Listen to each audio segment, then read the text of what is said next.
Erica. Hi, how are you? Hi, you're so lovely. So guys, Erica gave me a copy of a book to read. So when is your book going to be available? Well, it's available in the United States on November 2nd, and I believe now in the UK, because of supply chain issues, it's available the beginning of December, but you can purchase it online at Amazon or Amazon UK, and they'll deliver it to you, I think, on the drop date, which is in December, beginning of December. Yeah. Yeah, so let me tell you a bit about Erica. So she is a clinical social worker, a psychoanalyst, and a parent guidance expert who's been working in a private clinic for over 30 years. You are a contemporary Freudian, part of the contemporary Freudian society. Wow, that's quite weighty. And a consultant bringing parenting workshops into schools, clinics and corporations and childcare settings. And you've also written some other books, such as Why Prioritizing Motherhood in the First 3 Years Matters. And you've been on various TV stations.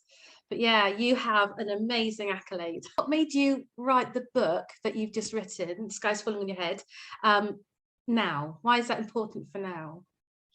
Well, I think it's important for now because there's so many children and adolescents suffering and parents suffering, seeing their children suffering. And in my practice, I was continuing to see this uptick in mental health issues and mental disorders in adolescents, and, knew that parents have a great deal to do with helping their children. I'm a parent guidance expert, so I work with parents to work with their children, to help their children.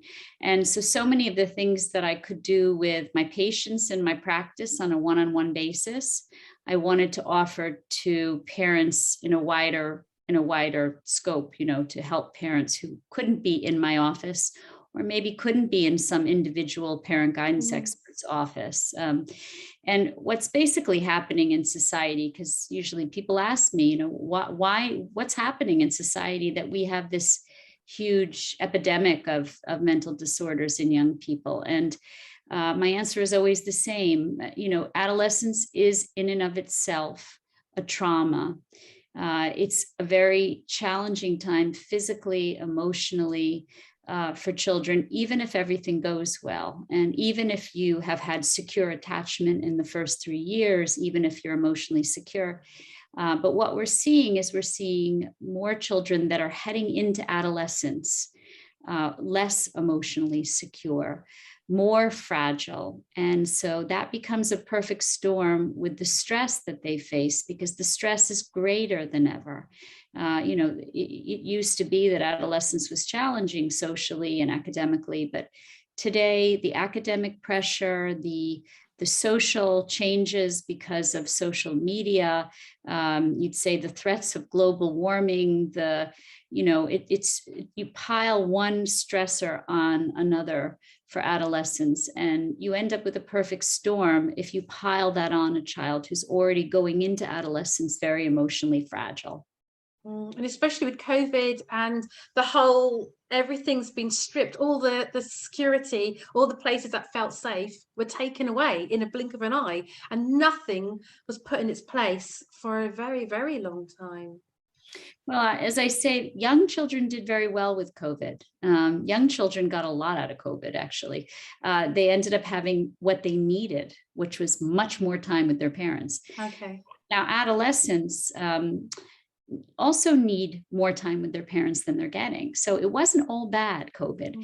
The issue was that adolescents need to regulate their time with their parents with time away from their parents. And COVID kind of limited the time away from parents connecting with their peers, which they need to separate from us. I mean, in order to separate from us, to wean from us and dependency on us, they need to lean into their friends. And they were more socially isolated. They couldn't see their friends. But again, nothing is all bad. So even though it was an amplifier in some ways, I think what may also have happened is parents were around their teenagers and adolescents more.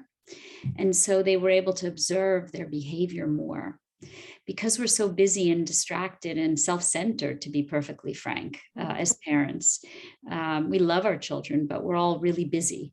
And so I think in that busyness, we don't always see what's actually happening. And I think what happened is parents and kids were in the house together in such a way that parents could really observe.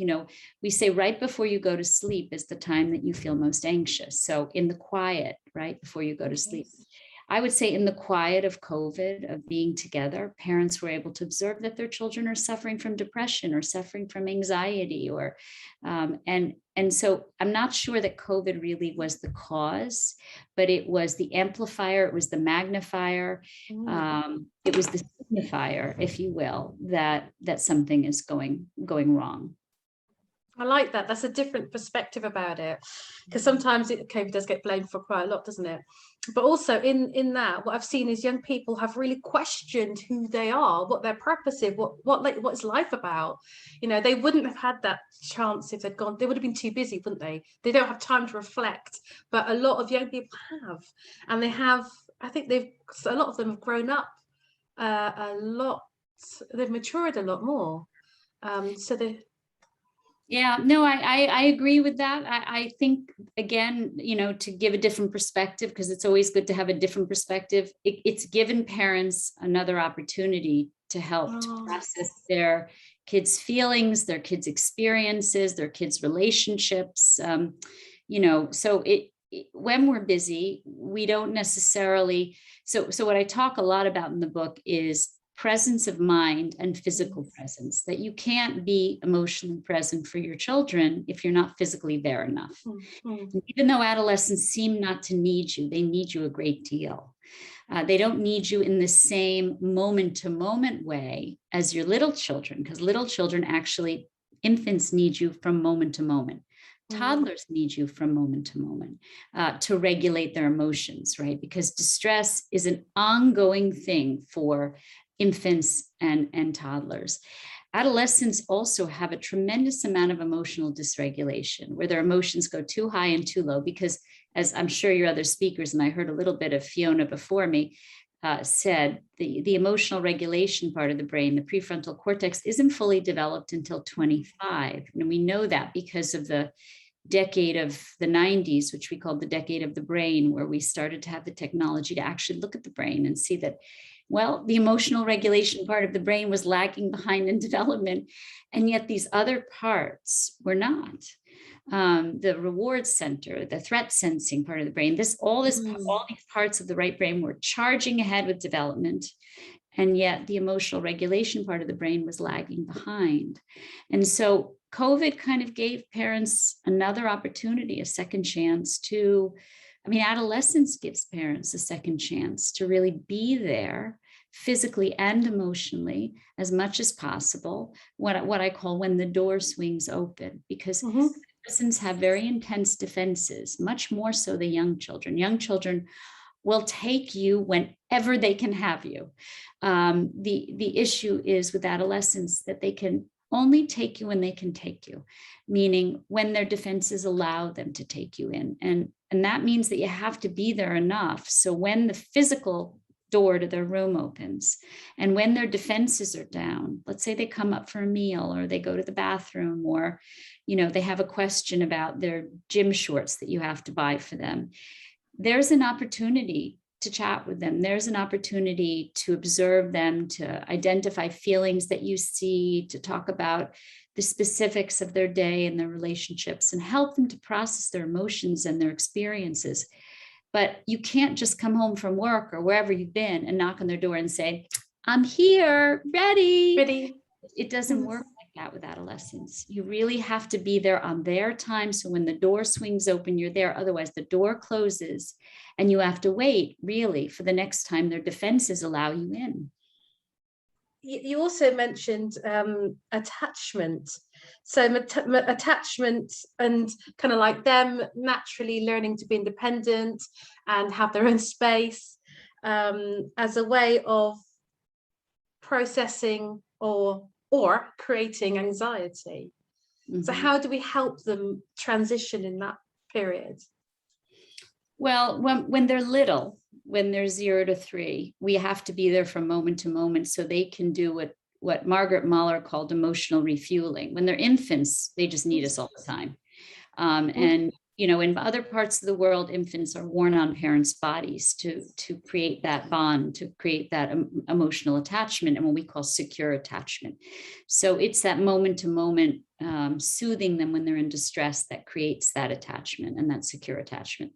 As they get a little bit older into toddlerhood, what they're doing is this kind of exploring of the world, and then coming back to emotionally refuel, what Margaret Mahler called rapprochement, kind of going back and forth and emotionally checking. And sometimes it's a physical hug they come back for, to touch base with you. Sometimes it's a glance back at you, and then they'll go back out and explore.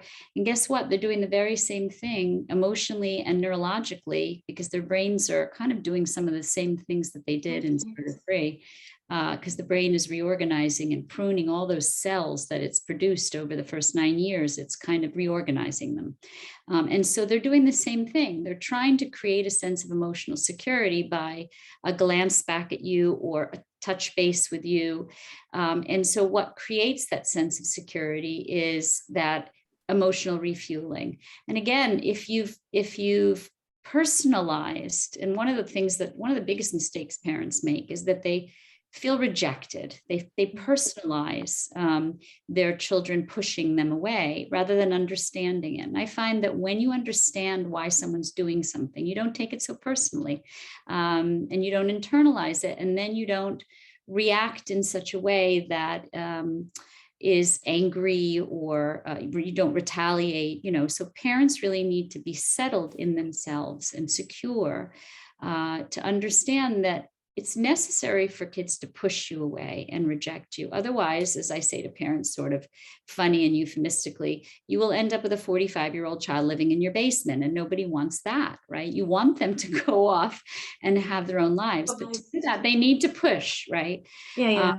So if you don't take it personally and you hold those feelings of yours and not project any of those angry or insecure feelings onto them, then they can do this kind of back and forth, right? They can go and explore and come back and refuel and get a hug and chat, and then go back out. And that's really what they need. They need you to be their secure go-to person that is there when they need you and they can touch base with, so they find that security. So, and a lot of things can happen in adolescence that destabilize an adolescent. And one of the things that can happen that really destabilizes an adolescent is divorce. So my next book is going to be about how to divorce without doing harm to your children. And for real, that is my next book, because the reality is that if they can't go back and forth, then it's really a problem, right? Then they don't really get that reinforcing of the emotional security, and a lot of what has been built can collapse. So that if they don't have somewhere to emotionally refuel, they can become quite isolated and quite lonely. And then one of the lines in your book, talks about chronic loneliness affecting the brain. And so that's really sad. So what can a mum do if she's there, she wants to reach out, but now it's just been a bit long. It's been, how does loneliness affect the brain? Let's start there. Well, loneliness, again, to reframe it a little, loneliness is a human condition, and it's not necessarily a bad thing, because loneliness is the motivation for us to seek contact with other human beings. So loneliness, depression, anxiety, they're all part of the human condition.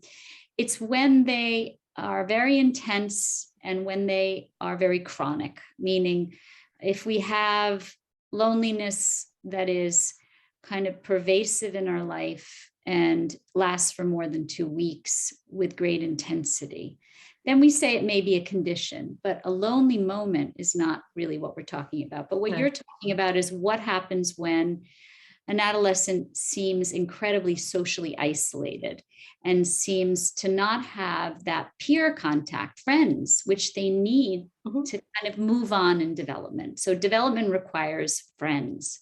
And it does, because as they're weaning from us, they're getting a lot of that emotional comfort and support from their friends. They don't need a lot of friends. Some kids have big groups of friends, and that's fine, but many kids just need one or two good friends. What do we say? A group is more than two. So it might be 3 kids, including your child. It's really just having their friends as go-to people, as they're sort of like driving a manual shift car, which nobody does here in America, but I know you do in Europe, right? And the UK, which is, as you're pulling your foot off the gas, you need to put your foot on the clutch. As you're putting your foot on the clutch, you need to pull it off the gas. It's like that. As they're weaning from us, they need their friends. So what to do if they don't have friends? The idea is not to get into an anxious state about it, but to help them, to provide them with a home that is welcoming, to encourage them to maybe pay for them to go out and have dinner with one friend. They don't need a huge group of friends. To create events that are fun for them, that they can include 1, 2 friends in those events. And if it continues that they don't seem to have any social contact, then talk to them about talking to someone, because they may be suffering from something called social anxiety. And that can be cured and helped and healed. What if they don't want to, though?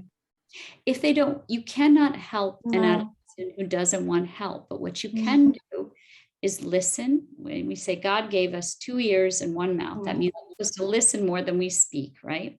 To be a good listener, to not give it advice unless they ask for it, and ask them if they want your advice, but don't give it if they don't want it.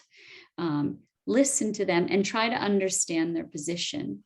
And then mentalize with them. Say, I wonder. Mentalizing is using your imagination to put yourself in their position, or to imagine what they're feeling.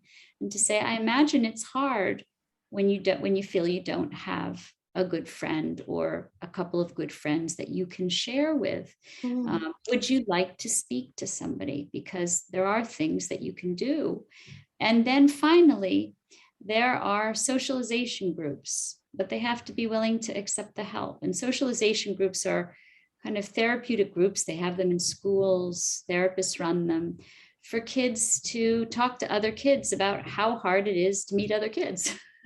They're called socialization groups, and they're therapeutic groups, and they're really helpful because the group itself forms a group, but they also help kids to kind of learn to interact with other kids. And the other thing is helping them to find interests that they like. So our job as parents is not to prescribe their interests. So parents get confused. They say, I want my child to play football. I want my child to play piano. I want my child to, play in the school band. But that's what's important to you. But our job is not to prescribe what's important to them.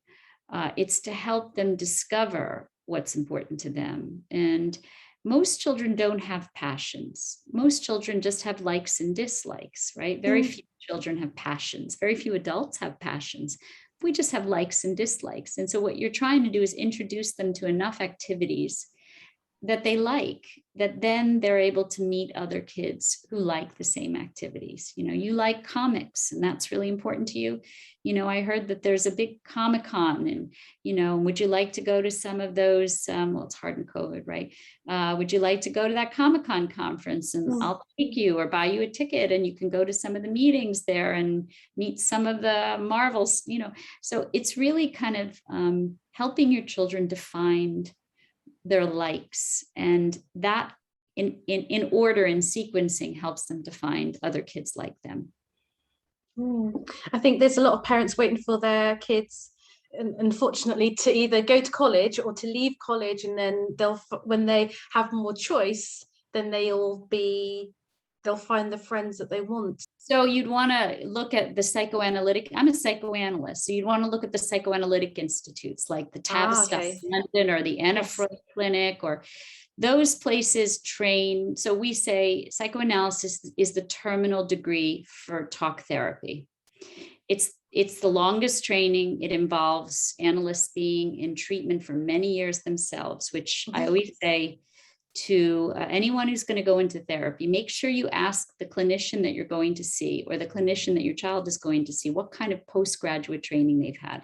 Have they been in treatment for many years themselves? You can ask that in the first session, and you should ask that, because a therapist should never be treating a patient if they haven't been in many years of therapy themselves before they treated a patient. And there are a lot of people, I don't know about the UK, but in America, a lot of people are treating patients with a psychology degree or a social work degree or a psychiatry degree without ever having been in treatment themselves. So that's something you can ask. And I encourage people to ask that, because it's a really important factor. It really is different when you go through therapy yourself. It really is a big eye opener. And you have to keep doing it. Yeah. Okay, so let me ask you another question. So the whole risk-taking, reward-seeking, right? So they just cannot help it. It relates into the drugs and alcohol we just talked about. It just kind of goes throughout, doesn't it? They almost can't help themselves. Why is that? So again, remember I said there's what we call asymmetrical brain development. That means that the reward center of the brain and the threat sensing, but for this purpose, you're asking about risk-taking. So that's the reward center of the brain. It's called the ventral striatum. It's part of the right brain, or the social emotional part of the brain. And that part of the brain has this kind of asymmetrical development. So the ventral striatum is the part of the brain that controls dopamine production and dopamine receptors. And dopamine, we know, is what makes us feel good when we're stimulated. And basically, because of this part of the brain zooming ahead with activity and vigilance and activity, so we say it's all gas and no brakes, because the brakes are the emotional regulation part, which doesn't really fully kick in until 25. The research shows that when an adult is stimulated at a mild level with novelty or risk-taking or any kind of stimulation, drugs, alcohol, pornography, gambling, video games, any kind of stimulation.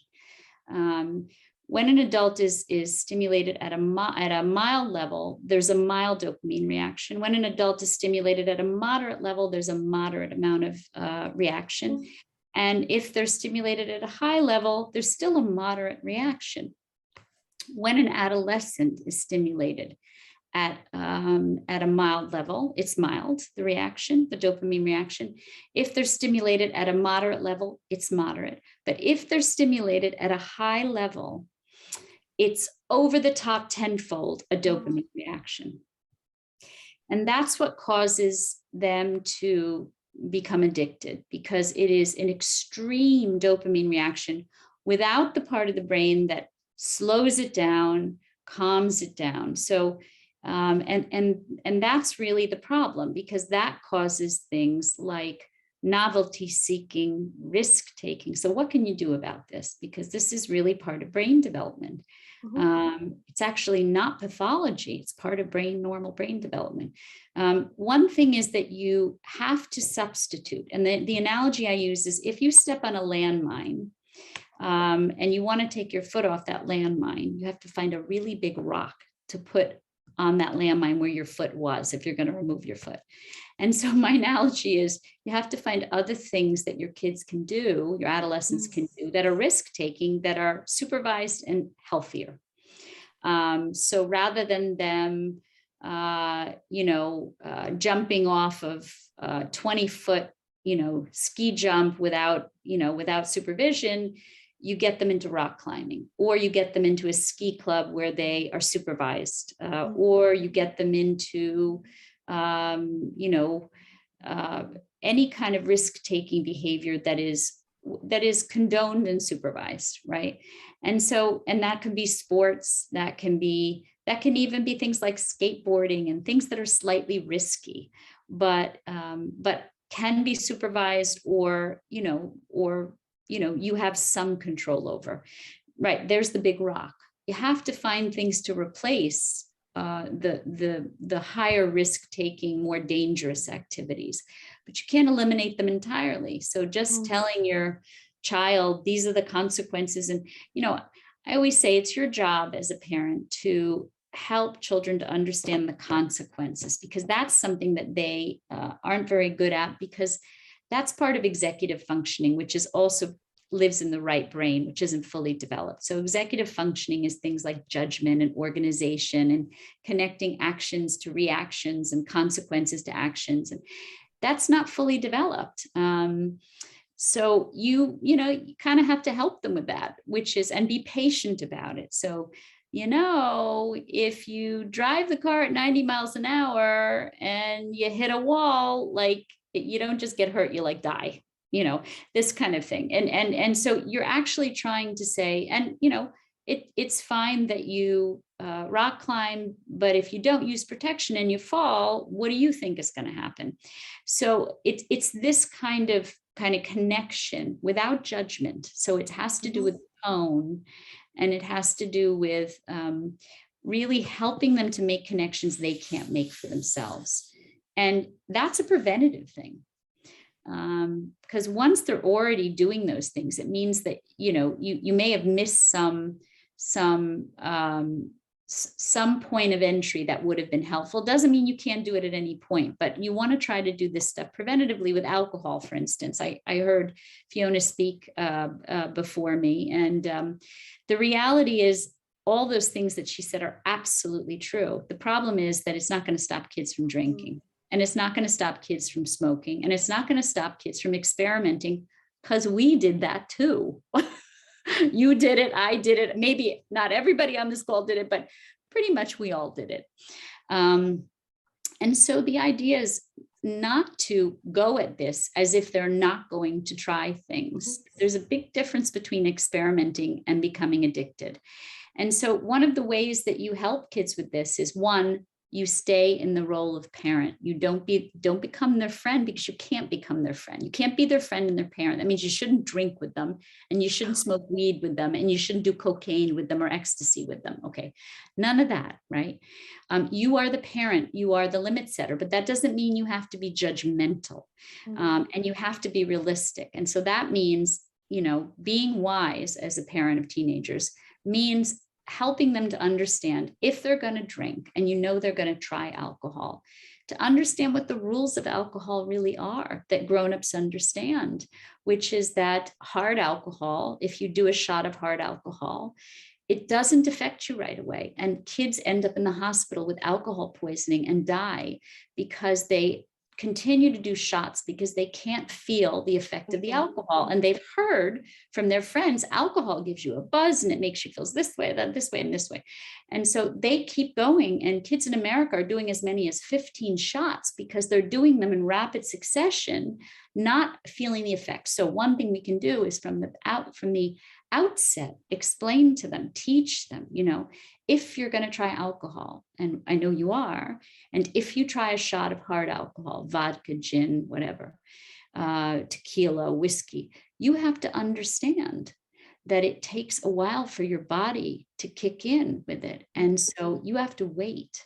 And that probably is going to be enough for you.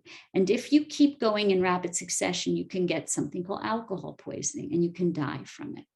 And so these are the things. So parents are afraid to elevate their kids' anxiety. We obviously don't want to create anxiety, but you do want to elevate some anxiety, which is about teaching them, and so, yeah, risk-taking behavior, experimenting with novelty, wanting to have feelings that you get from doing drugs and alcohol.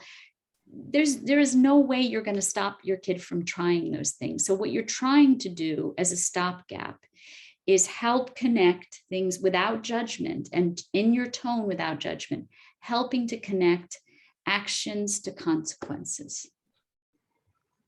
Because you just answered the next bit, which is about, I don't know if I've read it right, but they don't process negative consequences as well as positive ones. That's right. And that's really interesting. That it's just unbalanced.